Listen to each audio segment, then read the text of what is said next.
بسم اللہ الرحمن الرحیم۔ ایک ساتھی نے سوال کیا ہے کہ اگر نماز کی حالت میں کسی سے ٹوپی گر جائے تو ٹوپی کو اٹھا سکتا ہے یا نہیں؟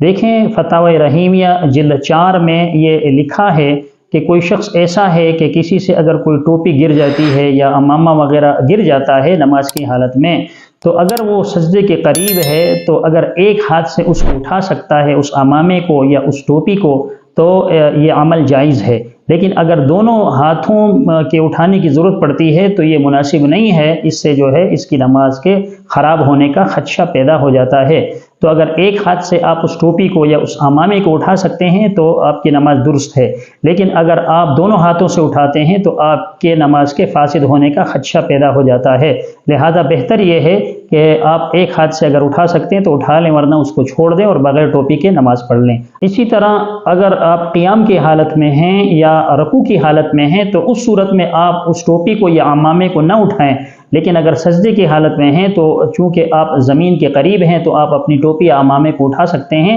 لیکن اگر ایک ہاتھ سے اٹھایا جا سکتا ہے تو آپ کی نماز درست ہوگی، بصورت دیگر آپ کی نماز درست نہیں شمار کی جائے گی۔ اللہ ہمیں ان مسائل کو سمجھنے کی اور اس پر عمل کرنے کی توفیق عطا فرمائے، آمین۔